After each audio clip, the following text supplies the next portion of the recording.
И не слышно. Ну, давайте еще раз начнем. Всем добрый вечер.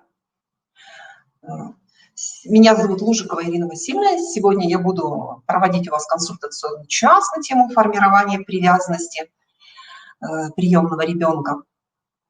И давайте сразу тогда начнем. Итак, привязанность. Привязанность – это тесная, индивидуально направленная эмоциональная связь между ребенком и матерью, либо человеком, его заменяющим. Телесный контакт или пространственная близость служит средством обеспечения чувства защищенности, снятия тревоги и дискомфорта. Чувство защищенности для маленького беспомощного ребенка – это условие его развития. Только когда ребенок в покое, когда удовлетворены его базовые потребности, для него начинает открываться окружающий мир как предмет активной ориентировки и освоения. Взрослым чувство привязанности испытывать нравится, но они могут прожить и без этого чувства. Детям же испытывать этого чувства крайне необходимо. Они не могут полноценно развиваться без этого чувства привязанности к взрослому, так как от этого зависит чувство безопасности, их восприятие мира и развития.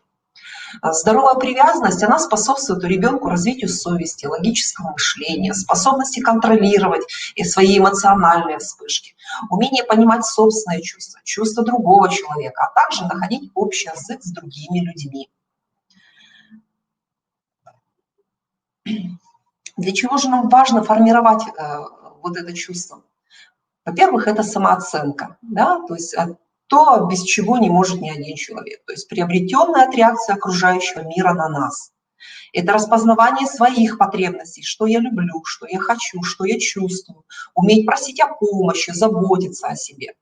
Это конструктивное отношение в социуме, то есть понимание своих эмоций ведет к пониманию чужих. Это же и эмпатия, да, сочувствие. Это исследовательская деятельность, это любопытство, желание узнавать что-то новое.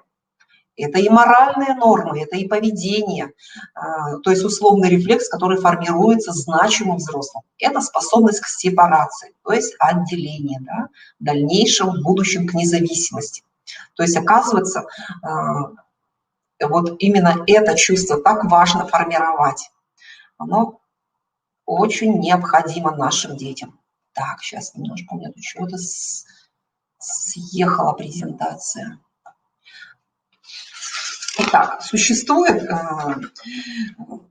теория привязанности Боулби, которая была сформирована в 1958 году, и оттолкнулся он от идей Фрейда о том, что материнская любовь дает нечто незаменимое растущему организму, растущему младенцу. Он утверждал, что первичные отношения между собой и другими становятся шаблоном, по которому ребенок в дальнейшем выстраивает свои дальнейшие взаимоотношения. Теория привязанности, она оказала влияние на понимание важности потерь и разлук, а также частично вошла в некоторые даже терапевтические подходы. К примеру, матерей стали пускать в отделение реанимации, класть в больницу вместе с ребенком. И если предполагать, к примеру, длительное лечение. В настоящее время, когда роженицы, да, рожают деток, их сразу же прикладывают к груди. Это тоже есть уже начало того первого шага к развитию привязанности. Итак, существует 6 уровней привязанности. Ну вот здесь буду читать как есть. В первые 6 лет жизни ребенок развивает способность привязываться на различных уровнях. Итак, первый уровень, он идет с рождения, его еще называют уровень донашивания, когда привязанность идет через чувства, через телесные. Быть в физическом контакте с теми, кто тебе дорог, чувствовать запах, видеть их. Вот это тот самый первый уровень, который необходим ребенку. На втором году жизни у ребенка развивается способность привязываться посредством похожести.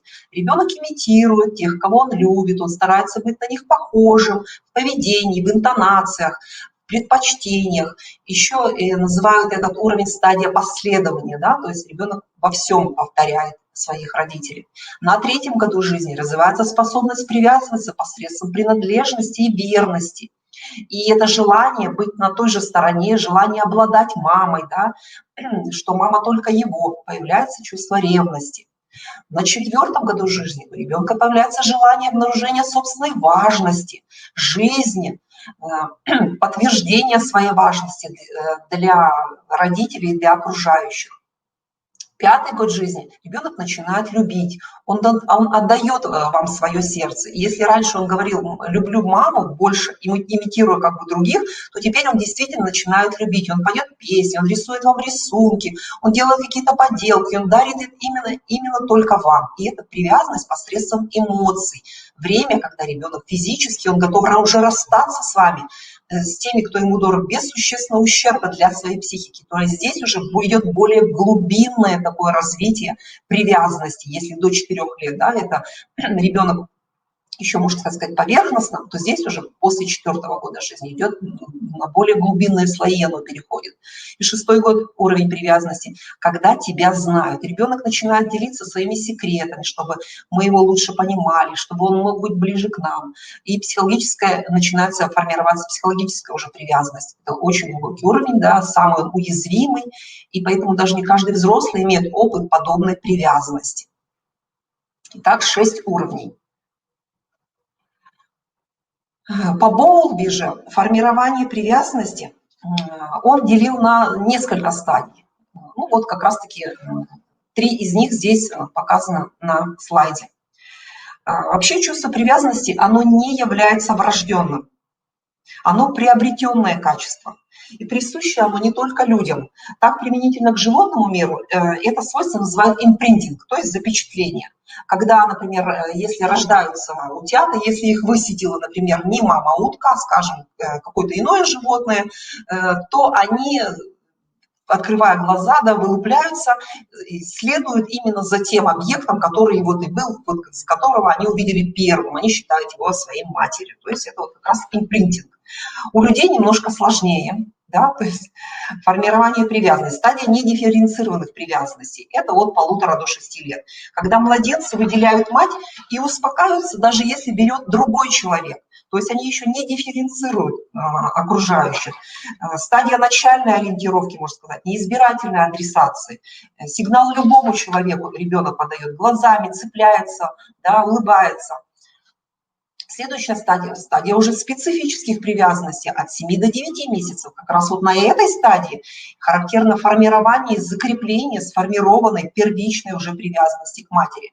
Ребенок начинает протестовать, когда его разделяют с мамой, он начинает беспокойно вести, когда рядом незнакомые люди.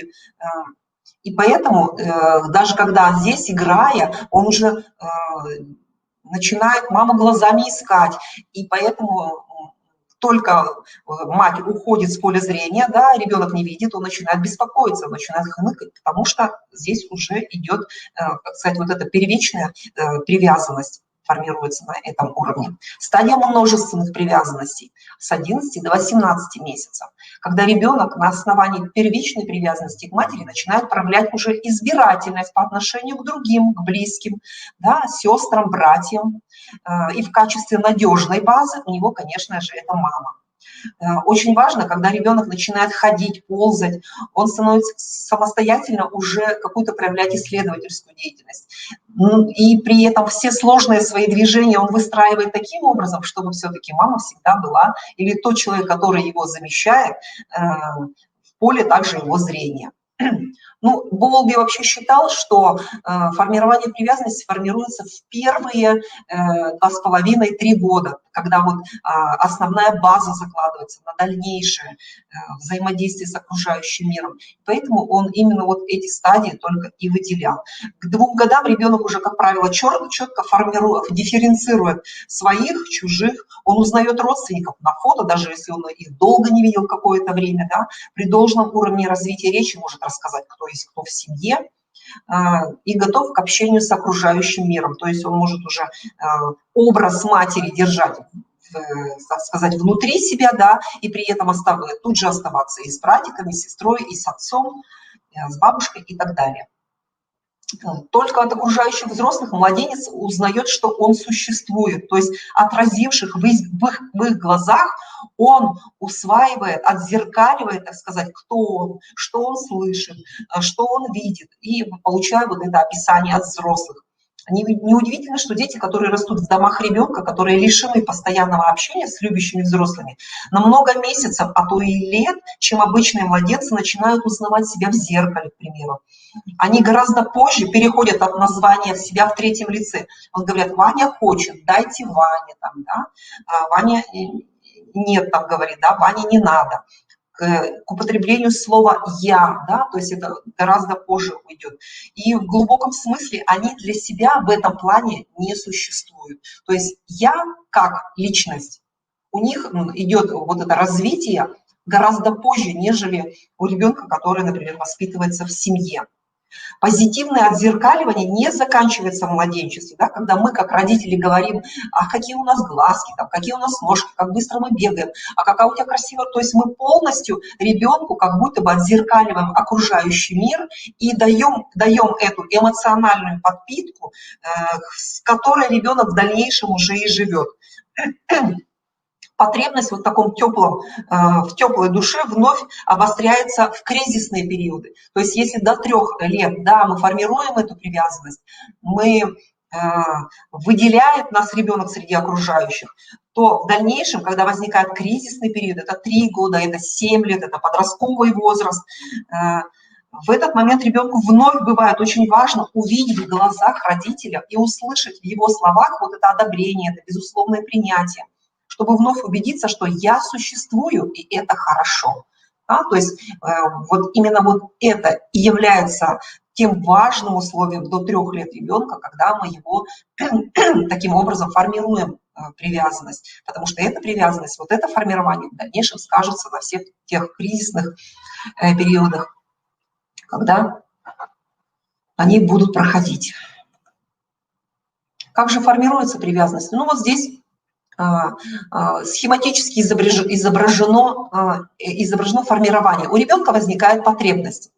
Ребенок начинает плакать, то есть как-то выражать это. Родитель удовлетворяет эту потребность, и ребенка возникает доверие. Он успокаивается, он знает, что родитель и в дальнейшем также аналогично это сделает. То есть такое колесо удовольствия, его еще называют.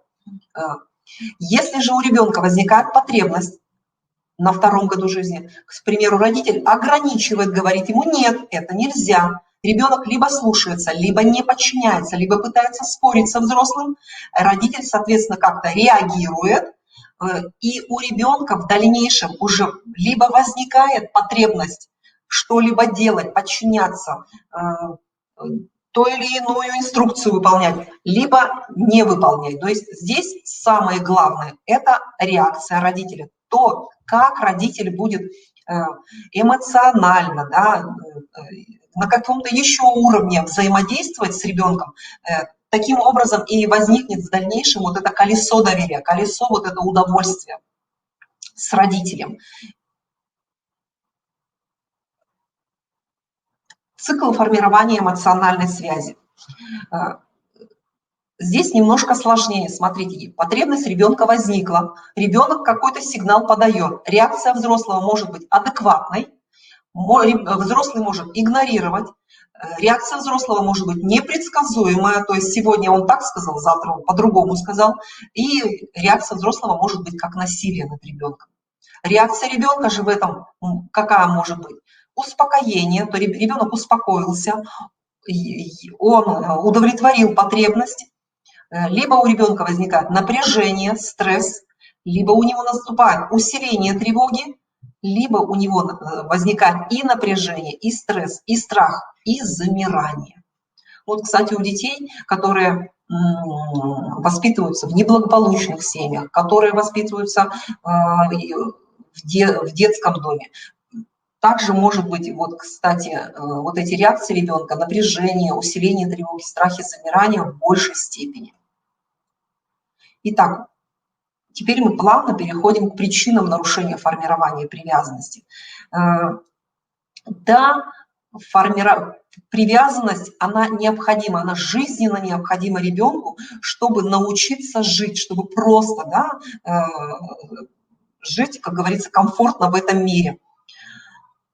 Депривация психическое состояние, в переводе с латинского означает лишение, которое возникает в результате длительного ограничения возможностей человека удовлетворения в достаточной мере его основных психических потребностей.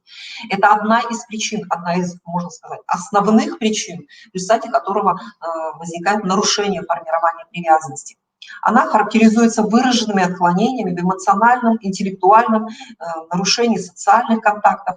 То есть ребенок в дальнейшем получает целый спектр нарушений.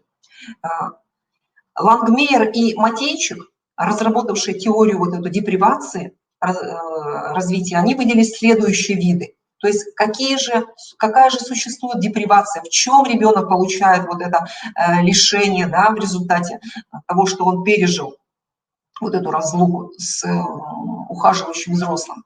Итак, сенсорная депривация возникает при недостаточной информации в окружающем мире, которую он получает по разным каналам.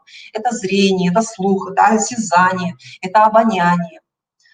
Следующее – это когнитивная депривация или же познавательная, которая возникает при отсутствии удовлетворительных условий для обучения, приобретения навыков, то есть ситуация, которая не позволяла ему не понимать, не предвосхищать, не регулировать происходящее. Депривация, она вот когнитивная, возникает как раз-таки, когда ребенок не может повлиять на то, что происходит с ним сегодня, сейчас.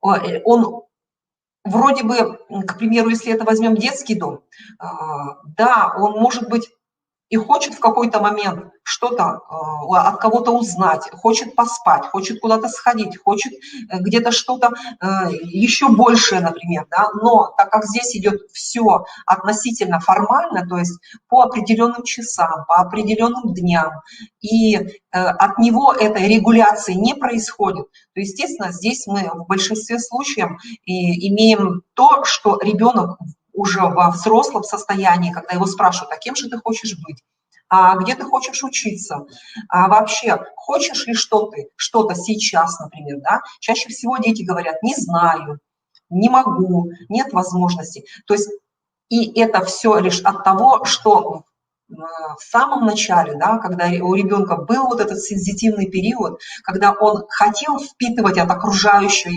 действительности все, что ему было необходимо на тот момент, вот этого выбора не было.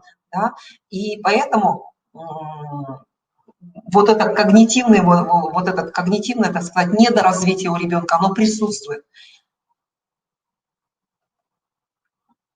Следующее – это эмоциональная депривация. Эмоциональная депривация возникает вследствие недостаточной эмоциональности взрослых, которые общаются с ребенком. Он не получает того эмоционального отклика на свое поведение. Радость при встрече, недовольство, если он делает что-то не так. То есть ребенок не получает возможности научиться регулировать свое поведение. Он перестает доверять своим чувствам и начинает избегать контакта глаз, например. И именно в этот вид депривации, он значительно затрудняет адаптацию ребенка, взятого в семью. То есть ребенок не понимает собственных ощущений. И, естественно, как результат, он не понимает того, что от него хотят родители, да, то, что они сейчас ему предлагают. Он не умеет это считывать, да, то есть на уровне каких-то жестов, на уровне эмоциональных каких-то проявлений, потому что изначально этого всего он не получил, ему этого не дали. Ну и социальная депривация возникает вследствие того, что дети не имеют возможности узнать, понять практический смысл и попробовать в игре различные социальные роли. Роль отца, бабушки, дедушки, да, и так далее. То есть эти социальные роли, если изначально ребенок воспитывался в детском доме, он их не увидел, он их не прочувствовал, он их не прожил, можно так сказать. Да? И те нормы и правила общества тоже для него немножко, можно сказать так, они закрыты в том или ином контексте. Итак, это мы имели в виду причины депривации. Следующей причиной может быть нарушение взаимоотношений в семье. Если ребенок какое-то время, конечно, прожил в семье, да, то есть имеется в виду, что он не сразу был отдан с младенчества в детский дом. Очень важным является то, что в каких условиях проживал ребенок. как строились его взаимоотношения с родителями, существовала ли эта эмоциональная привязка в семье, или имело место отвержение, непринятие родителями ребенка, был ли ребенок желанным или нет. И поэтому парадоксально, конечно, но имеет место то, что если ребенок изначально воспитывался в семье, то формирование новой привязанности идет гораздо легче, да, чем если, например, этой привязанности вообще не было. То есть ребенок, если, например, воспитывался в детском доме. Но есть, конечно, здесь и оборотная сторона медали. В какой семье, в каких он взаимоотношениях, да, здесь воспитывался, какую он получил привязанность в данном случае. Чаще всего это бывает, конечно, привязанность нарушенная, да, то есть позже мы потом будем уже рассматривать, что за привязанности это.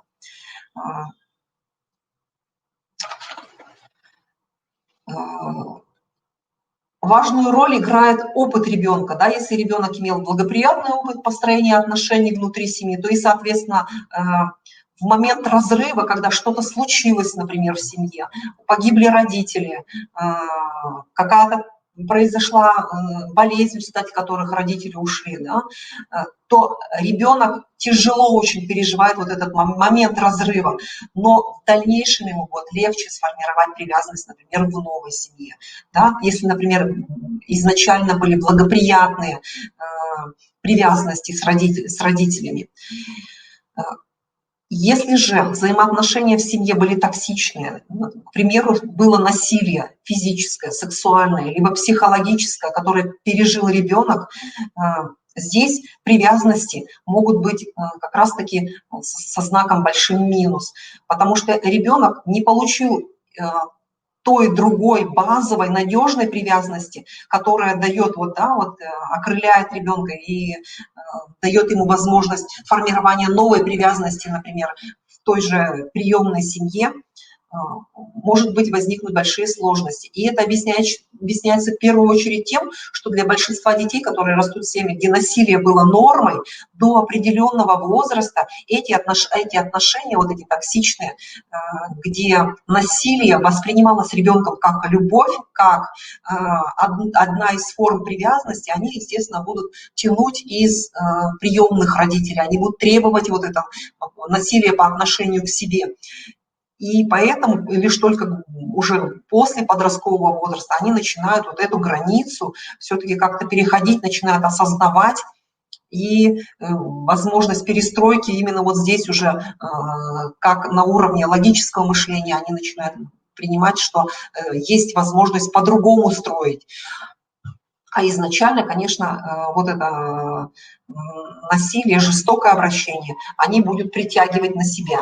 Дети, которые подвергались жестокому обращению в течение многих лет с раннего возраста, ожидают сходного дурного обращения и как раз-таки вот здесь. Большинство детей, которые пережили семейное насилие, с одной стороны, они настолько бывают замкнуты внутри себя, они, к примеру, не ходят в гости, они не взаимодействуют с другими детками, и они настолько вот вынуждены поддерживать вот ту иллюзию нормальности таких семейных отношений.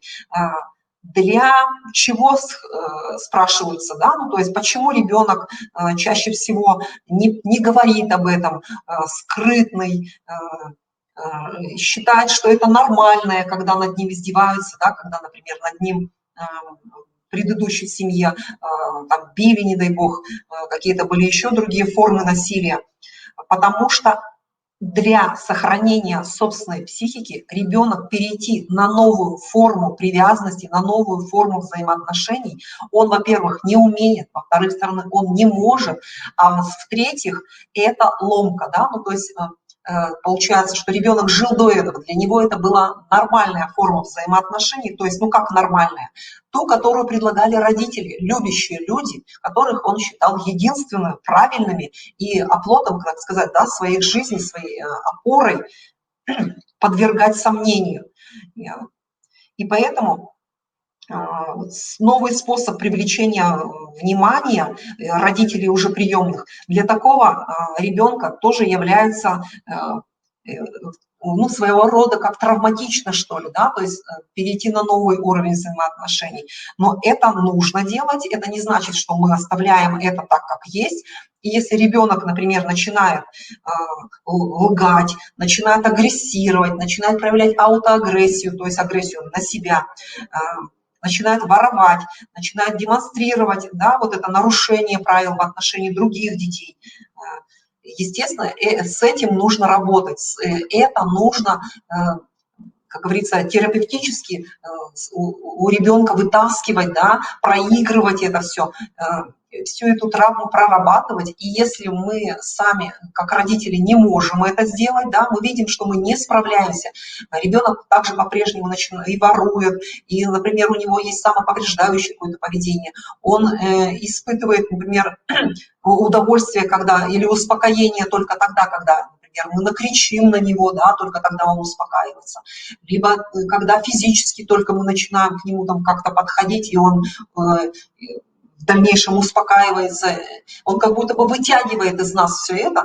Если родители не справляются с этим, значит, мы идем к специалисту. Значит, здесь идет у ребенка глубокая травма, с которой мы, может быть, как родители, может быть, и хотим на каком-то своем родительском уровне, но у нас не получается. То есть ребенок травмирован настолько, что он сам с этим не может справиться, да, и, соответственно, то, с чем он сейчас живет, это было в нем заложено уже, то изначально, да, в той родительской семье, либо в детском доме, и поэтому мы не сидим сложа руки, мы идем к специалисту и терапевтически с этим работаем, да, то есть идет определенная терапия.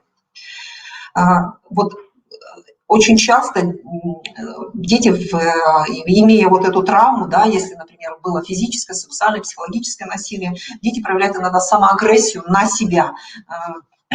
Почему же это они делают, да? То есть иногда мы можем спросить себя или задать себе такой вопрос. Таким образом, ребенок как будто бы возвращает себя к реальности. Да? То есть вот этим способом самоагрессии, он выводит себя в реальность в тех ситуациях, когда что-то не так. Знакомое место какое-то, какой-то звук, какое-то прикосновение, какой-то запах его вновь возвращает в ту ситуацию, и он как будто бы на уровне вот того состояния, он начинает себя в эту реальность возвращать, да, и проявляет агрессию на себя. То есть это тоже как способ такой самозащиты для ребенка, способ выживания. И это тоже ненормально, да, когда есть вот эта самоагрессия у ребенка. Соответственно, мы тоже на это обращаем обязательно внимание, обращаем внимание как родители, так и педагоги, и обращаемся также к специалистам, психологу, психотерапевту, то есть к тому специалисту, кому мы доверяем, естественно. Психологическое насилие. Очень часто мы не замечаем того, что оскорбление, унижение, высмеивание ребенка, сравнивание ребенка – это все элементы как раз-таки психологического насилия. Это наиболее сложное оно в выявлении, в оценке формы насилия, так как границы, да, они в данном случае они очень умозрительны. Психологическое насилие опасно тем, что это такая модель поведения в семье, которая воспринимается как способ взаимоотношений. Да, очень часто родители мы спрашиваем, то есть, а как вы взаимодействуете в семье? И вот это способ психологических иногда, психологического насилия, как способ, как модель взаимоотношений в семье, она присваивается ребенком. То есть ребенок, подвергающийся психологическому насилию, иногда высмеиванию, унижению в семье, я говорила уже, сравниванию, не только сам был объектом такой модели поведения, но и свидетелем чаще всего отношений в семье. То есть, как правило, партнеры в браке ведут именно так между собой. То есть, и, соответственно, это переносится затем на ребенка. Поэтому здесь тоже нужно обращать на это внимание, анализировать собственные взаимоотношения с партнером, то есть они токсичны ли они у меня, нет ли у меня психологического насилия между партнерами, потому что чаще всего этот перенос и осуществляется и на ребенка. Пренебрежение. Пренебрежение, то есть неудовлетворение физических или эмоциональных потребностей ребенка, также бывает причиной нарушения привязанности. Пренебрежение, то есть это хроническая неспособность родителей либо лица, осуществляющего уход, обеспечить основные потребности ребенка в пище, в еде, в жилье, в медицинском уходе, в образовании, в защите, в присмотре. Да? К пренебрежению относятся также непостоянный и неправильный уход за ребенком дома либо в учреждении. Например, ну, ситуация. Дети, к примеру, 8-12 лет. Мать уехала к родственникам, оставила их дома одних. То есть это уже пренебрежение нуждами, да, то есть когда дети сами себе готовят там еду, сами начинают как-то себя обслуживать, и поэтому нужно на это тоже обращать внимание. То есть когда, к примеру, дети лежат в больнице одни, и мать, бывает такое, что, ну, в большей степени это в неблагополучных, конечно, семьях, оставляет их подолгу, забывает, можно так сказать, забрать их оттуда, да, и в данном случае тоже вот, нарушенные привязанности формируются в этом случае, и дети испытывают травму в данном случае. Сильное влияние на формирование привязанности оказывает внезапное либо болезненное разлучение с родителем, да, с основным ухаживающим взрослым из-за смерти, из-за болезни, из-за госпитализации той же самой, когда ситуация неожиданной разлуки является весьма болезненной для ребенка, причем в любом возрасте. Наиболее тяжелая она оказывается, когда возникает ситуация, конечно же, это смерти, то есть основного заботящегося взрослого. Отдельно следует остановиться на ситуациях, когда ребенок является свидетелем насилия, да, то есть насилия со стороны другого человека, над родственником или близким человеку для ребенка человека. Эта ситуация является наиболее травматичной. Помимо таких травмирующих факторов, как непосредственно угроза здоровью или жизни близкого и самого ребенка, травмирующим обстоятельством является ощущение ребенка в своей беспомощности. То есть, да, это случилось, но ребенок ощущает внутри себя то, что он не может ничего в этом случае сделать, да, собственную беспомощность. Вот это он переживает как травму. Детям, перенесшим такую травму, в большинстве случаев свойственно проявление целого ряда симптомов. То есть ребенок не может избавиться от воспоминаний от прошлого. Ему все время это снится, то, что произошло. То есть такое навязчивое происходит, да, воспроизведение. Он вроде бы всеми силами хочет этого избежать, но разговоры, события, и в результате возникает вот это наслоение, которое он начинает воспроизводить уже не только дома, но и в школе, там, в детском саду, да, даже будучи в спокойном состоянии во сне, со своими сверстниками и так далее. Сильное влияние на формирование привязанности оказывает также, как я уже сказала, и частые переезды, перемещения ребенка. Потому что, кстати, возраст, особенно вот считается 5-6 лет, наиболее травматичным, когда родители часто переезжают, часто меняют место жительства, да, когда меняют детские сады, вот 5-6 лет, меняют школы, тоже очень сказывается именно на формировании привязанности. Тоже ребенок получает в данном случае травму. И когда ребенок чаще всего в этом случае получает уже несколько таких симптомов, да, то есть если, например, семья неблагополучная, чаще всего здесь и физическое насилие, и психологическое насилие, и неудовлетворение каких-то нужд ребенка, потребностей, и, естественно, и бывает разлучение с основным ухаживающим взрослым, и, может быть, даже и вот эти перемещения частые ребенка, то есть у ребенка уже целый букет вот этих всех симптомов, да, которые и причин нарушения привязанности, с которыми он в дальнейшем функционирует, живет и как-то должен строить связи с окружающими и как-то внутренне с самим собой это переживать. А это, естественно, не всегда со знаком плюс, в большей степени всегда это со знаком минус. И всегда оно имеет отрицательную окраску в поведении. Итак, это у нас по причинам. Что еще может нарушить привязанность?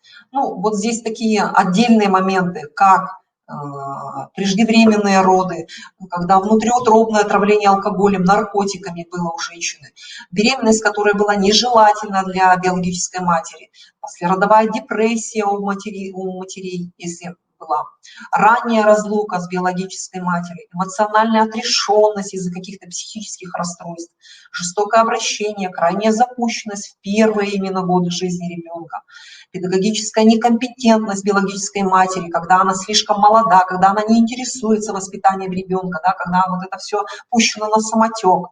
Частая смена взрослых, которые ухаживают за ребенком, это воспитатели в детских домах, няни, переводы из группы в группу в одном учреждении, да, даже, может быть, и в детском саду, когда такое происходит. Госпитализация ребенка, когда он на долгий срок, например, да, в больницу кладут ребенка, и он надолго отлучается от ухаживающего взрослого, тоже ребенок здесь получает как раз-таки вот ту травму, которая приводит к нарушению привязанности. Недиагностированная, неизлеченная острая боль, хроническая болезнь ребенка. Вот здесь, кстати, тоже указано. Серьезная травма, которая тоже может привести к нарушению привязанности. Ну и вот как раз-таки то самое колесо, только здесь в плане уже нарушения. Нарушение привязанности – это серьезное, относительно стабильное эмоциональное и поведенческое расстройство у ребенка, чьи ранние отношения привязанности были ненормальны. То есть у ребенка возникает потребность. Ребенок опять-таки как-то это сигнализирует, плачет, зовет, что-то говорит, как-то действует. Родитель не удовлетворяет данную потребность ребенка. И вместо доверия ребенок начинает испытывать гнев, агрессию, ну и то есть все эти чувства со знаком минус. И, естественно, колесо, в дальнейшем это колесо уже не смыкается. Да? У ребенка в дальнейшем потребность как-то сигнализировать взрослому о том, что он с ним хочет взаимодействовать, что он ему нужен и что он, может быть, сможет ему помочь, у ребенка уже не возникает. То есть в данном случае привязанность не формируется, либо формируется она уже, ну, можно так сказать, токсичная. Итак, типы нарушения привязанности. Вот все, что было проговорено до этого, да, то есть имея все это, ребенок чаще всего выходит уже с нарушенной привязанностью. Вот здесь предложены 3 типа нарушения привязанности. Это основные. На самом деле их много. Амбивалентная привязанность развивается при непоследовательности и истеричности взрослых. То есть сначала ласка, и затем сразу же, например, ребенок, тут же взрослый начинает бить ребенка, что-то говорить плохое. То есть сегодня за это я его, к примеру, благодарю, хвалю, тоже за то же самое завтра я его могу накричать на него, наорать. В данном случае возникает амбивалентная привязанность. И такое поведение лишает малыша понимания вообще родителей, возможности к нему приспособиться. Ребенок выказывает такое двойственное отношение.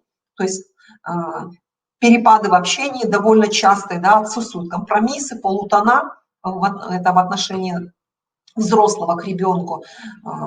И поэтому ребенок тоже, он в данном случае и боится подойти к взрослому, когда есть необходимость у него в этом. Следующее, избегающая привязанность. Она формируется после болезненного разрыва отношения с близким взрослым. Ребенок либо застревает в состоянии горя, либо воспринимает разрыв как предательство. Малыш считает, что взрослые злоупотребляют доверием детей и своей силой. Ребенок с таким типом расстройства привязанности чаще всего замкнут, угрюм, доверительных отношений не строит, может любить животных. Основная жизненная установка – никому нельзя доверять. Да? То есть только самому себе. И чаще всего такая контролирующая позиция над окружающими людьми. Третье нарушение привязанности – это дезорганизованная привязанность. Она развивается у детей, которые подвергались жестокости, насилию, при этом никогда не имели опыта привязанности. Ребенок привыкает выживать, разрушая все границы, правила отношений, и часто отказывается от привязанности в пользу силы, предпочитает, чтобы его боялись. Данный тип нарушения привязанности, он наиболее тяжелый и чаще всего не поддается коррекции, либо поддается, конечно, очень тяжело. Ну, вот здесь в большей степени как раз-таки дезорганизованной привязанности причиной были это физические, психические, сексуальные как раз-таки, именно в семье, когда происходит травму, ребенок получает насилие, когда произошло. Так, считается самой лучшей и самой надежной – это безопасная привязанность. Что она подразумевает? Поведение взрослого. Взрослый чувствителен к проявлению ребенка, он предсказуем, он стабилен в поведении, он позволяет ребенку проявлять весь спектр чувств, он поддерживает его исследовательскую активность, он поддерживает его самостоятельность, он оказывает помощь при необходимости. Со своей стороны ребенок, он открыт, он позитивен, он стремится к взаимодействию, он активно исследует пространство, он доверяет значимому взрослому, он проявляет высокую стрессоустойчивость в незнакомых ситуациях. Что же мы имеем, когда наступает тип нарушения привязанности избегающий, поведение взрослого? То есть взрослый сам не может и не умеет регулировать собственные чувства. Чаще всего это негативные. Он игнорирует сигналы стресса и дистресса, тревогу ребенка. Да, то есть он чаще всего говорит, там, да успокойся, да что ты маленький, что ли, иди сам разберись. Он подавляет те чувства, которые ребенок проявляет. Да, то есть перестань плакать, что сейчас ревешь? То есть никаким образом он это никак не отражает, не отзеркаливает. Такой родитель излишне требователен. Он поощряет самостоятельность ребенка, иногда даже подвергая его опасности. Ну что ты маленький, что ли, что не справишься сам? Ну, то есть вот такие, да, чаще всего в своем разговоре родители используют по отношению к ребенку в диалоге требования. Поведение ребенка чаще всего контролирующее, то есть ребенок начинает контролировать ситуацию, он подавляет собственные чувства, он избегает близости и взаимодействия с матерью или тем лицом, которое его заменяет. Он эмоционально сдержан, он не просит о помощи и сочувствии, когда испытывает даже боль. То есть ребенок упал, ему нужна помощь, он ее не просит и не плачут чаще всего в данном случае. Итак, это избегающий тип.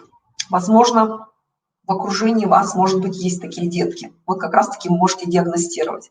Итак, амбивалентный тип нарушения привязанности. Здесь какой взрослых? Во-первых, неуверенное поведение во взаимодействии с ребенком. То есть родитель говорит либо «я не знаю, иди сам разберись», я сегодня это не буду делать, и вообще я это не учился этому и так далее. Эмоционально нестабильные реакции на проявление ребенка. То есть то же самое. Сегодня я этому радуюсь, а завтра я могу накричать, сегодня я похвалил, а завтра я могу за это в угол его поставить. Частая озабоченность собственными чувствами. То есть я с этим не справлюсь, ой, мне плохо, ой, отойдите все. То есть, да, родитель не столько пытается со своими чувствами разобраться, как-то показать ребенку, что он справляется с данными чувствами, а наоборот еще больше себя в них, как говорится, погружается и выйти из них не сможет, и еще и транслирует это ребенку. Чувствительное преимущественно к сильным сигналам ребенка, то есть родитель начинает проявлять к ребенку какие-то чувства только когда ребенок уже, например, кричит, плачет, там, какими-то слезами добивается взрослого. Забота о ребенке носит непоследовательный характер. То есть сегодня я о тебе забочусь, когда ты меня об этом попросил, а завтра я уже не обращаю на это внимания. Итак, это поведение взрослого. Поведение ребенка. Ребенок часто плаксив и агрессивен. То есть по любому поводу ребенок может тут же заплакать, да, неважно даже, ему одно слово сказали там или что-то вообще незначительное произошло, либо он агрессирует, расстраивается из-за незначительной разлуки с матерью, то есть мама объясняет ребенку, что будет, что сейчас произойдет, ребенок ни в коем случае не желает с матерью разлучаться. Очень много капризничает по поводу и без повода. Поведение носит пассивный познавательный характер. То есть ребенку окружающий мир на сегодня не интересен. И вот так как потребность в формировании привязанности, в тех потребностях, которые сегодня, сейчас ребенку не удовлетворены, он именно на это начинает заострять внимание. А то окружающий мир, а это учеба, это какие-то кружки, там, что-то узнавать, где-то читать, что-то строить, для ребенка это сейчас неинтересно. Оно ему в данный момент не актуально. Ну и дезорганизованный тип, самый сложный. Поведение взрослого – это агрессивный, настроен на любые проявления ребенка, физические наказания, жестокое обращение с ребенком, наличие психических расстройств и органических поражений головного мозга – это чаще всего со стороны взрослого имеет место, наличие собственного крайне травматического раннего опыта. То есть раненый ребенок, раненый, вернее, травмированный взрослый, он передает, он делится, получается, с этой травмой, с ребенком, которую он не сможет, ребенок в данном случае, вылечить. Да? То есть как будто бы родитель в данном случае он болеет, и ребенок в роли врача он не может его вылечить, да? Он только может, вот, ну, как ребенок, это увидеть и принять, и проглотить. Поведение ребенка в данном случае – это тяжелые психические и физические нарушения здоровья. Это расстройство привязанности, причем в тяжелой форме. Ну, здесь я еще привела еще несколько типов нарушения привязанности, которые могут также проявляться, когда имели место причины в раннем возрасте в нарушении. Итак, часто меняющиеся взрослые. К примеру, ребенок с детского дома, где очень часто менялись нянечки, воспитатели, учителя. Поведение, нет избирательности, привязанности к кому-либо, конкретному взрослому. Решение ребенка не привязываться глубоко никому, все равно все отнимут, лучше брать все и сразу. Такой ребенок старается всегда быть в центре внимания, старается всем нравиться. Очень часто бывает, что родители приемные радуются, что домой ребенок всегда ко всем идет, со всеми быстро строит взаимоотношения, ни с кем не боится оставаться, но потом по мере того, как он живет в семье, они начинают уже беспокоиться, а как так? К любому незнакомому взрослому ребенок может подойти, с любым незнакомым взрослым он может выстроить взаимоотношения тут, сразу и сейчас. Когда мама с папой уходят из дома, он нисколько не проявляет беспокойства, он, например, даже не стремится как-то остановить их, спросить, куда вы идете, когда вы вернетесь. Это как раз-таки вот этот самый диффузный тип нарушения привязанности. И на это следует обращать внимание, с этим следует работать.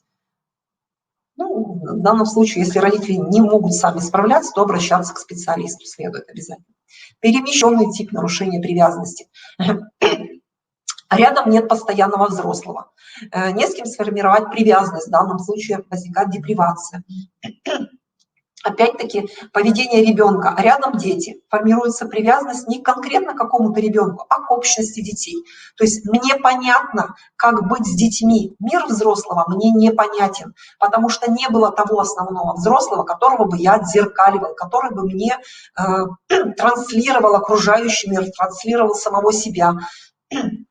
А с детьми мне понятнее быть. И поэтому ребенок свое внимание полностью, то есть только на детей, к взрослому не обращается. Взрослый ему не интересен, и в большей степени эти дети всегда только с детьми. Перевернутый тип. Причины часто бывают и в кровной семье, и при ненадлежащей заботе, и при инфантильности родителей. Ребенок, а родители любят как своих детей, но не уважают. То есть такое своеобразное психологическое усыновление родителей. Когда ребенок не чувствует той безопасности, которую должны вроде бы создавать родители, и тогда ребенок как бы психологически усыновляет своих родителей, и он становится для них своеобразным родителем. В семье или в детском доме ребенок принимает решение: если нет взрослого, который за мной ухаживает, я сам буду этим взрослым, буду для себя полезным.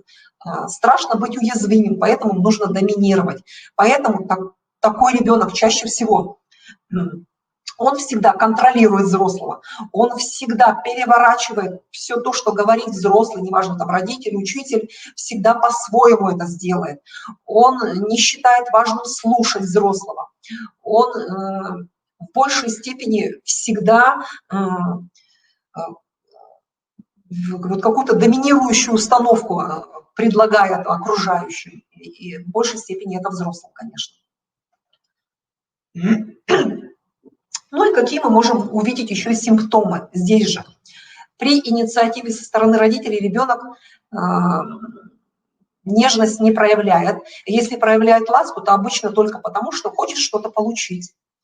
В отношениях с посторонними незнакомыми людьми ребенок неразборчиво ласков и привязчив, не испытывает привязанности, не проявляет доверия к человеку, который ухаживает за ним на ежедневной основе, не смотрит в глаза при общении с родителем, даже когда, особенно когда говорит правду, да, он может смотреть в глаза, но когда лжет, то есть наоборот, вернее, да, кроме тех случаев, только когда лжет. Склонен к интригам и манипулированию другими людьми, стремится командовать, полностью контролировать ситуацию, часто действует из противоречия, то есть постоянно нарушает правила, склонен к вспышкам гнева, истерикам, особенно в ответ на попытку взрослых ввести какие-то правила, проявляет повышенный интерес к темам смерти, огня, крови, разрушения, жесток к животным, портит вещи, агрессивен по отношению к другим людям, склонен к членовредительству, то есть аутоагрессия, и к несчастным случаям, лжет об очевидном, притворяется, ворует, не испытывает раскаяния и бессовестен. То есть, в принципе, вот здесь приведены симптомы в целом всех типов нарушения привязанности в отношении ребенка. Ребенок не способен отвечать за себя. Вину за свои поступки и проблемы обычно перекладывает на других. Повышенно импульсивен, не умеет контролировать себя, не способен оставаться в границах поведения, установленных другими людьми. Страдает сильными перепадами настроения, часто находится в пониженном настроении, в депрессии. Не понимает или плохо понимает причинно-следственные связи. Проявляет необычные пищевые привычки, например, склонность к чрезмерным количеству запастись и спрятать еду, склонность к обжорству, к голоданию, наоборот, да, поедание каких-то несъедобных вообще вещей. Страдает от недержания мочи, НРС, недержанием кала, НКПРС. Мало или совсем нет постоянных друзей, отношения со сверстниками неустойчивы. Он плохо учится, постоянно задает какие-то бессмысленные вопросы или либо трещит без конца языком. Он болезненно преувеличивает собственную значимость, самого себя чувствует беспомощной жертвой, а окружающих воспринимает как источник опасности. То есть симптомов на самом деле очень много.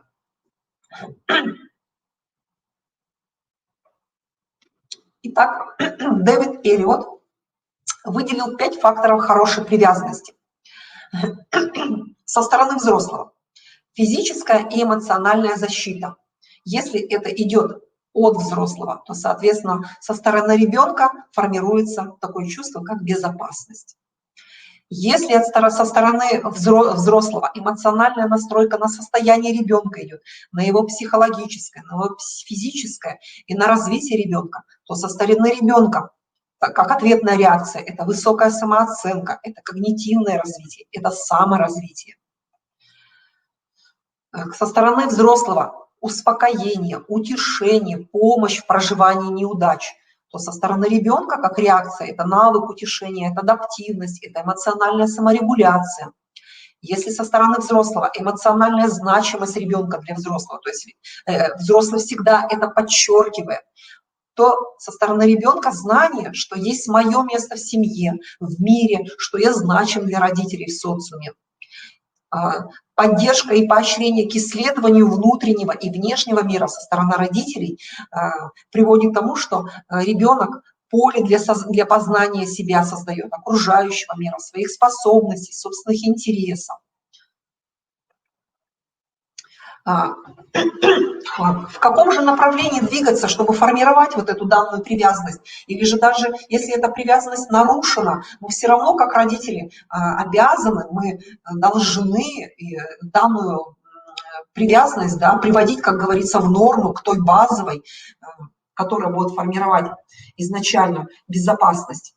Итак, начинать необходимо с самого начала. То есть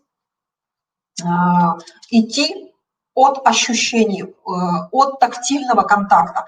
Помните, изначально выше по слайдам мы смотрели, как формируется, да, привязанность, откуда она начинает идти. И как раз-таки вот когда ребенок только-только, да, родился, первые месяцы жизни, когда мама много-много дает ему тактильного контакта, когда все это на уровне чувств, да, проходит, на уровне ощущений, чувств, когда чувство безопасности и доверия начинается именно от ощущений того, что тебя, вот эти границы ребенок чувствует по ощущениям, мы вот от этого начинаем отталкиваться. И неважно, то есть в каком случае идет вот это нарушение, начинать нужно всегда вот по ощущениям, да, то есть с самого начала мы начинаем формировать эту привязанность. Следующее – это по похожести, то есть имитировать. Ребенок начинает выделять людей, кого он любит, да, кому он более привязан. И, соответственно, какие-то идентичные вещи с ребенком проводить. То есть покупать, например, сегодня мы, смотри, тебе купили такую же там кофту, как у папы. Смотри, ты даже вот сейчас вот так же смотришь в зеркало, как папа, да. То есть мы как бы начинаем по похожести уже ребенка немножко вот сюда формировать эту привязанность. Какие-то одинаковые ритуалы начинаю предлагать ребенку, да? Тайные знаки. То есть опять-таки сюда это все вот в это направление мы включаем. Следующее по принадлежности. По принадлежности именно к семейной системе. А здесь это и поддержка, понятно, да, это и принятие, это и границы. То есть мы с тобой рядом. Вот это понятие «мы», да, то есть не я, не можно ваше потрогать, а мы семья, это твое, это наше, делать вместе, делать постоянно, да, то есть вот опять-таки как раз по принадлежности к семейной системе. Далее переходит, это уже по значимости, то есть важность в жизни значимого взрослого, то есть твоя жизни, да, твоя в нашей семейной семье также значима, как и значимо любого взрослого, кто в нашей семье. А в чем эта значимость? Вот здесь вы должны уже как родители и подчеркивать в большей степени, то есть какой вклад он внес в семью. И это замечать ежедневно, да, много-много раз в день. Следующее, по чувствам, то есть готов физически расставаться ребенок уже к этому, уже когда мы проходим все эти этапы, то по чувствам, когда ребенок внутренне уже с вами, он чувствует себя начинает, он чувствовать вас эмоционально начинает. И поэтому внутренне, когда вот этот образ родителя у ребенка складывается, он начинает вас уже отпускать, да, можно так сказать. И поэтому мы внутренне ему доверяем, мы говорим, что да, там сегодня ты идешь в детский садик, мы вечером встретимся, и помнишь, как раньше мы вместе обнимемся и идем с тобой вместе домой, ты мне будешь рассказывать, как ты жил в детском саду, что ты хорошего там интересного проделал за целый день. То же самое и про школу, если, да, то есть опять-таки. И самое последнее – это по знанию, то есть опять, который заканчивается, естественно, тем доверием и значимостью ребенка, что он находится в этой семье. То есть ребенок уже и по ощущениям, и по похожести, и по принадлежности, и по значимости, и по чувствам, он это все внутренне уже, как говорится, впитал, и теперь уже на уровне сознания, на уровне знания того, что он в этой семье живет, он этой семье уже доверяет, он знает, он уже внутренний образ этот, как говорится, родительский впитал, он уже начинает на уровне каких-то логических размышлений себя к данной семейной системе, к этому родителю, ну, привязывать, что ли, да, вот таким образом. На уровне доверия это все уже вот здесь на последней ступеньке происходит. Но всегда мы начинаем с самого нижнего, да, с самой первой ступеньки. По ощущениям, по похожести, по принадлежности. Но это не значит, что мы должны в первый день или там в первую неделю только вот тактильный контакт, только по ощущениям каким-то образом с ребенком взаимодействовать. Нет, в течение дня мы все эти ступеньки, все эти направления по формированию привязанности мы проходим, да, то есть бывает так, что ребенок по тактильному контакту он невосприимчив, да, и тогда мы через игры, через мультфильмы, через какие-то определенные ритуалы, которые тут же начинаем выстраивать вместе с ребенком, потихоньку, понемножечку мы вот эту привязанность формируем по ощущениям. Но ни в коем случае мы его не перешагиваем, эту ступень. Если ребенок не дает нам, например, да, себя потрогать, может быть, его физические наказания или сексуальное насилие было в предыдущей семье, или какой-то травматический опыт он пережил, все равно эту ступень мы должны пройти, иначе ребенок, он не перешагнет. То есть данное формирование привязанности, оно не будет полноценным. Ощущение вот этой тактильности, ребенок все равно должен пройти, должен это прочувствовать, как один из этапов формирования привязанности, как этап донашивания, да, можно так сказать.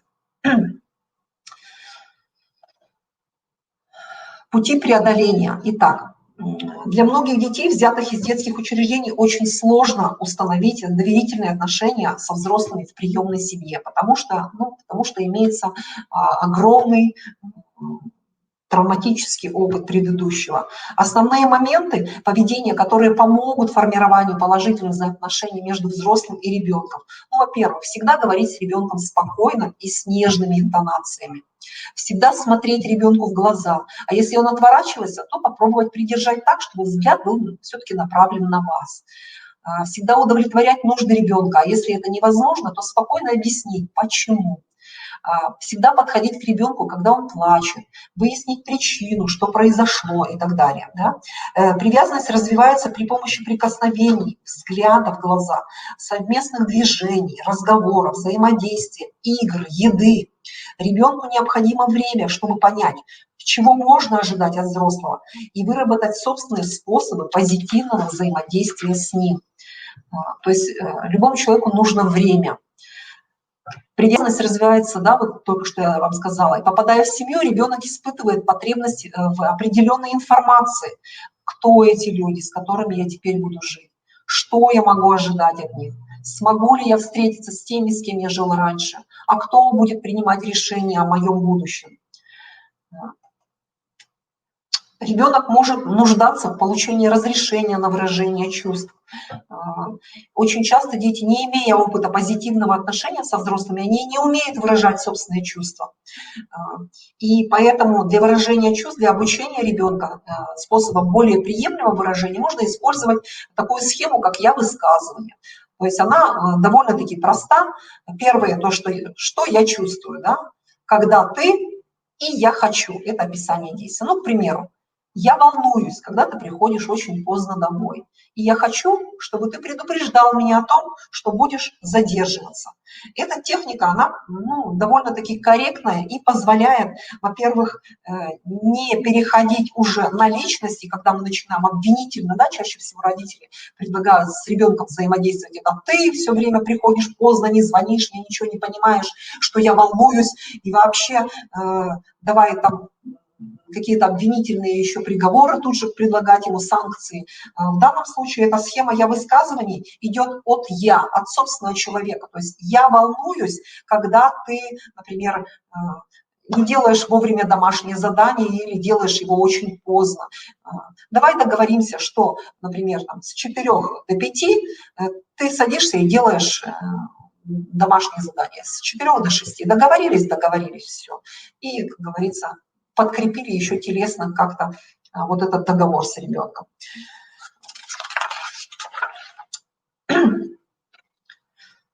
Ребенку важно знать, даже если он не спрашивает об этом, что он вполне может испытывать сильные чувства, которые связаны с его прошлым. Например, да, ребенку было плохо, то есть, да, он испытывает какое-то разочарование, может быть стыд, может быть грусть, может быть гнев. Поэтому важно показать, что делать с этими чувствами, потому что ребенок эти чувства все время в себе носит, да?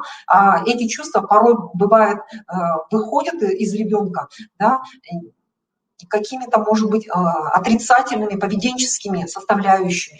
Как раз-таки это и агрессия, и самоагрессия, и взаимодействие с окружающими его сверстниками со знаком минус, да, в большей степени будет идти. И поэтому с ребенком родители, и если не родители, то лица, которые обслуживают, да, ребенка, должны предлагать: ты можешь рассказать мне о том, что тебя беспокоит. Ты можешь нарисовать это чувство, если ты не можешь это рассказать, а затем сделать с рисунком то, что ты хочешь. Если ты злишься, ты можешь порвать листы бумаги, можно нарисовать специальный лист гнева, да, это изображение злости. Можешь побить подушку, боксерскую грушу. Тогда для этого нужно создать эту подушку, эту грушу, да, где ребенок должен знать, что вот эти негативные эмоции я здесь могу выливать. Ты можешь плакать, если тебе грустно, если тебе обидно, потому что когда сидят у нас этих чувств, эти чувства нас разъедают. И ребенок, естественно, должен видеть, как и родитель справляется с собственными негативными чувствами. Если родитель говорит, что ты можешь делать вот это, вот это, вот это, да, можешь там боксер бить грушу, там, нарисовать рисунок и так далее, что-то еще, а сам при этом бьет посуду, ругается матом, и, не дай бог, там еще сидит и начинает выпивать, то ребенок, естественно, он ничего такого делать не будет. То есть, предлагая ребенку, мы сами должны это здесь же, вот эту результативность и вот этого способа мы должны показывать, чтобы он мог это впитать, да, то есть через взрослого. Восстановление доверия большую роль играет, естественно, телесный контакт между взрослым и ребенком. Многие дети, которые попадают в семью из детских домов, сами стремятся к интенсивному телесному контакту. Не все дети, да, как я уже говорила, некоторые, но в большинстве своем, да, они любят поласкаться, посидеть на коленях, просят, чтобы их долго обнимали, носили на ручках, укачивали. И это хорошо. Но хотя многие родители такой чрезмерности, да, телесного контакта иногда могут и насторожиться, могут как-то сами в ступор, да, войти и так далее. Со временем вот эта интенсивность контактов, она уходит, она снижается, ребенок как бы насыщается этим и затем уже успокаивается. То есть, возможно, вот такое поведение ребенка, опять-таки, как недополучение определенной телесности, контактности, которая должна была быть, по идее, в раннем возрасте. Есть достаточно большая категория детей из детских домов, которые не стремятся к таким контактам, а даже опасаются, отстраняются от этого, вот от такого поведения. И, скорее всего, как я уже говорила, это следствие пережитого физического насилия. Поэтому не надо давить на ребенка, а лучше каким-то образом, вот я как говорила, через какие-то игры это предлагать. Постоянно необходимо давать ребенку понять, что он член семьи. Да, говорить, например, праздновать дни рождения вместе, не только, вернее, дни рождения, например, и день усыновления, покупать что-то ребенку, и то же самое покупать и маме, и папе, например, такую же вещь, да, вот опять-таки принадлежность это. Возможно, сделать книгу жизни ребенка, когда мы можем включать сюда фотографии, где он был в детском доме, где он пришел в нашу семью, и начинаем здесь же какие-то рисунки, может быть, сюда включать совместные. В процессе адаптации ребенка в семье он проходит разные стадии привязанности, да, к родителю. И если на первой стадии ребенок, который оказался в семье, боится потерять родителей, боится потерять вот это чувство стабильности, которое у него возникает, демонстрирует эту привязанность к родителям. Но это только первое время, да, когда мы можем заметить, что ребенок милый такой весь, да, старается нам понравиться, все время рядом, но медовый месяц заканчивается, и ребенок начинает вот предлагать нам те проблемы, с которыми он изначально, как говорится, встречался и имел, и, естественно, ту привязанность, которая у него изначально была, то есть чаще всего это нарушенная, то есть он эту привязанность начинает проверять и на том взрослом, который сейчас перед ним.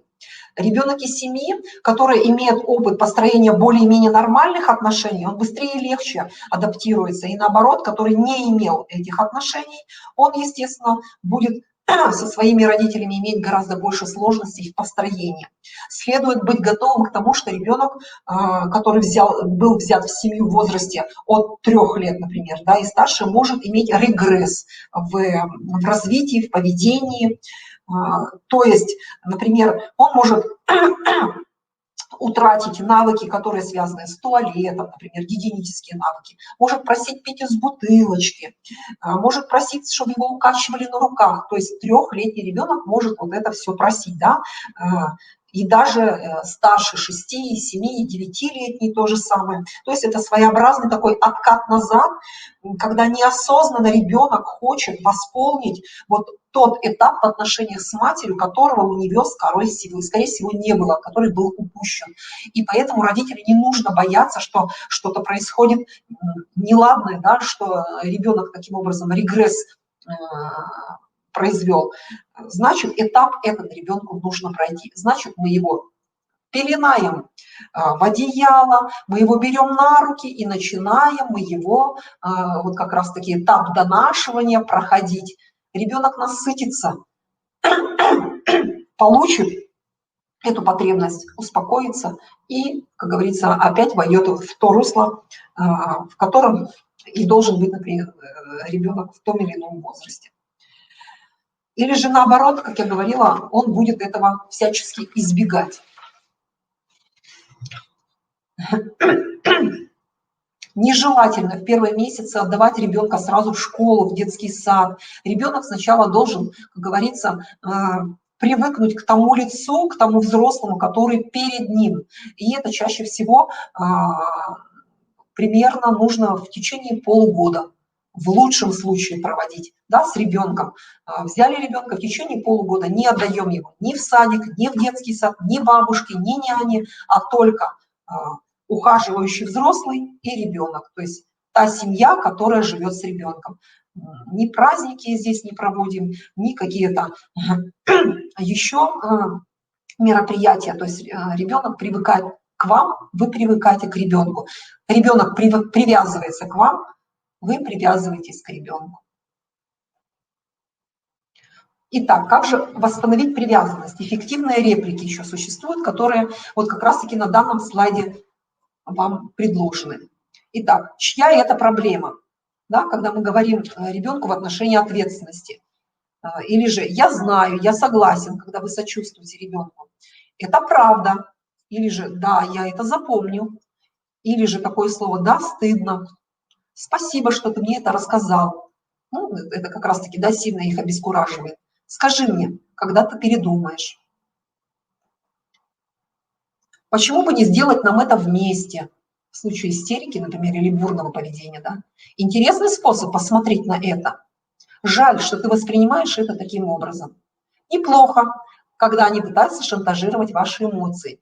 Если бы вы меня любили, вы бы дали мне? Да? То есть это как в отношении ребенка такая реплика. А как ты собираешься поступить? Когда вырастешь, у тебя будет возможность отвечать за это. Ложь тоже является классическим признаком нарушения привязанности, как я уже говорила. Ну, это как одно из асоциальных поведений, которые ребенок предлагает. В основе всего лежит как раз-таки вот нарушенная привязанность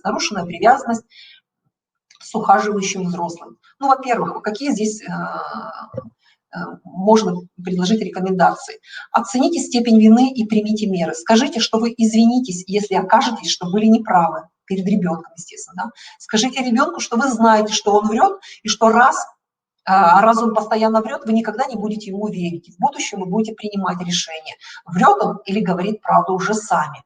Не рассказывайте ему, каким образом вы будете отличать правду от лжи. Верьте ребенку, когда он врет, и не верьте, когда он говорит правду. Даже если он признался во вранье, все равно скажите: нет, милый, я тебе не верю.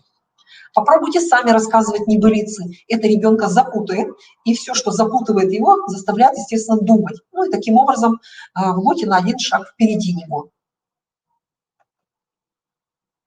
Недостаток самоуважения также одна из основных проблем в жизни приемных детей. Тоже опять-таки идет от того, что привязанность изначально была нарушена. Если ваш ребенок говорит, что он плохой, не соглашайтесь с этим. Возьмите лист бумаги и напишите на одной половинке все достоинства вашего ребенка, а на другой 2 или 3 явно негативных момента. Сконцентрируйтесь на поведении, а не на ребенке. Скажите ребенку, что он неплохой, это поведение неподходящее. Сообщите ребенку, что вы всегда будете верить, что он хороший. И что бы он ни делал, он не сможет убедить вас в обратном. Пошлите вашему ребенку открытку с хорошими словами, может быть, с рисунком. Ребенок пронесет эту открытку через все негативные эпизоды, так как материальные символы, они всегда остаются материальными, в то время как слова – это всего лишь слова. То есть материально, когда что-то мы ребенку предлагаем, это гораздо эффективнее и действеннее. Да, я вот здесь читаю, что вебинар будет 1 час. Да, я сейчас уже буду заканчивать. Извините, что так много вам предлагаю сейчас материала. Ну, вот здесь опять-таки на слайде то же самое. Да, порадуйтесь за какую-нибудь безделушку, которую ребенок смастерил своими руками, повесьте это на видное место. Тем не менее, не переусердствуйте с похвалой. Да, то есть мы говорим за то, что ребенок сделал, а не принимаем и говорим о его там хорошести в целом. Работа над самоуважением ребенка – это постепенный процесс, который не может быть выполнен за 1 день. Из маленьких кубиков сооружается большой фундамент. Замкнутость также является одна из причин, по которой очень многим родителям тяжело сближаться с детками. Для начала ребенок может попробовать прикоснуться или погладить плюшевого медвежонка. Это не так опасно, чем прикасаться к людям. Это когда ребенок, например, не дает себя потрогать. Подоткните плед или одеяло вокруг себя и ребенка, например, при просмотре телевизора. Это тоже имитирует своего рода утробу матери и возвращает в состояние такое донашивание, да, когда ребенок опять проживает это еще раз. Найдите любую причину, чтобы пробежать пальцами по волосам ребенка, ласково его потрепать. Решительно поцелуйте его, и старший ребенок, возможно, рассмотрит это как вызов, но вы можете воспользоваться это для проявления как раз-таки привязанности. Плавание – отличная возможность войти в контакт, особенно если ребенок не умеет плавать. Вам придется поддерживать его в целях безопасности в данном случае, да? Но это как возможность тактильного контакта. Когда смотрите телевизор, подвиньте кресло свое как можно ближе к ребенку. Играйте в игры, которые вы притворяетесь больным, чтобы ребенок вас мог трогать, например, ваш лоб, да, руку там, и так далее. Скажите, что у ребенка какое-то пятнышко на лице, и попробуйте его вытереть. Да? То есть это опять-таки возможность контактировать. Если вы пытаетесь обнять ребенка, обнять, а он сопротивляется этому, скажите, что он выглядит так, как будто его вот нужно сейчас обнять, и обнять очень крепко. Делайте это всякий раз, когда он отстраняется. И в конце концов ребенок согласится на более такие мягкие, легкие объятия. Играйте, боритесь с ним, например, до счета 10. Это как один из приемов. Всякий раз, когда вы находите возможность пощекочить вашего ребенка, это хорошее развлечение. Оно расслабит и вас, и его. Ну, видите, я здесь уже предлагаю такие более приемы отдельные, конкретные, когда можно, вот, как говорится, брать и действовать. Да? В большей степени, конечно же, это родителю. Гиперактивность тоже может являться причиной эмоционального расстройства и ребенка, и в данном случае как одной из сложностей в выстраивании привязанности. Оцените общий уровень возбуждения ребенка. Ваш ребенок может особенно бурно реагировать на стимулы, например, звук, какие-то визуальные образы. То есть это нужно все родителю диагностику такую своеобразную, да, проводить, на что реагирует мой ребенок очень сильно, что за стимулы. Выработайте короткую команду, которая напоминает ребенку о времени отдыха. И, например, время 5, пора начать домашнюю работу. Да? Возьмите ребенка на прогулку, чтобы он остыл в прямом и переносном смысле. То есть если после садика вы видите, что ребенок у вас не угомонен, не идите сразу домой. Пусть, например, 5 кругов там, по площадке. На время, да, почему бы и нет. Используйте душ, вода способна успокаивать ребенка. Попросите его тихо последить, если он не в состоянии сделать это, сядьте с ним и держите его за руку, но с усилием, достаточно для того, чтобы удержать его, пока он не успокоится. Примените тактику телесного контакта, если вам кажется, что она поможет. Там, попросите ребенка стать активнее или еще шумнее, да? Попросите его попрыгать или поприседать, чтобы направить ему энергию в нужное русло, полезное. Зрительный контакт, он является единственным и самым важным способом невербального общения. Он является формированием привязанности также одним из тех критериев, которого не следует упускать, которые следует брать первым во внимание. Скажите ребенку, что вы не разговариваете с людьми, которые не смотрят вам в глаза. И это особенно эффективно в тех случаях, когда ребенок хочет спросить вам о чем-то или хочет вас что-то спросить, сказать, да, то есть смотрим в глазки. Предлагаем это ребенку. Играем в специальные игры. Ребенку с нарушением привязанности, они не могут смотреть в глаза, и поэтому он тут же демонстрирует, что у него нет данной проблемы, да, то есть он как будто бы через игру, он с вами эту проблему показывает. Ребенок, который не желает привязанности, больше всего в ней и нуждается. Да? Не пользуйтесь походом мало-помалу. Скажите ребенку, что в вашем доме все делается только так, и вы ждете от него то же самое. Справляемся с навязчивой привязанностью. То есть я уже говорила, что есть дети, которые прилипчивые, да, очень каждому взрослому, как говорится, прилипают, вот такое, да, слово, и не видят опасности в незнакомом взрослом. В данном случае устанавливается предел каких-то требований. Не нужно по первому требованию уделять внимание ребенку. Например, если ребенок хочет, чтобы вы постоянно его гладили, цепляется к вам словно пиявка, скажите ему, что сейчас не время, и укажите это время, когда вы будете готовы на ласки, на объятия, да, в том или ином количестве. Многие из этих детей также очень хороши в требованиях устного внимания, готовы проникнуть во все наши мысли. И опять-таки, всему свое время. Помните, что у каждого из нас есть конкретные возможности, и не нужно никогда себя превозмогать. То есть, да, формирование привязанности, оно требует много времени, много сил, много терпения, много энергии, но всегда нужно знать, что для ребенка родитель – это донор, который делится энергией, а не тот, которому самому нужна эта энергия. Да? Когда энергии у родителя мало, соответственно, родитель поделиться уже ничем не может. Поэтому я желаю вам, чтобы и вы, как взрослые, тоже знали и умели, где черпать свою энергию. Желаю вам всем удачи. Надеюсь, что нынешняя презентация вам будет полезной. Спасибо за внимание.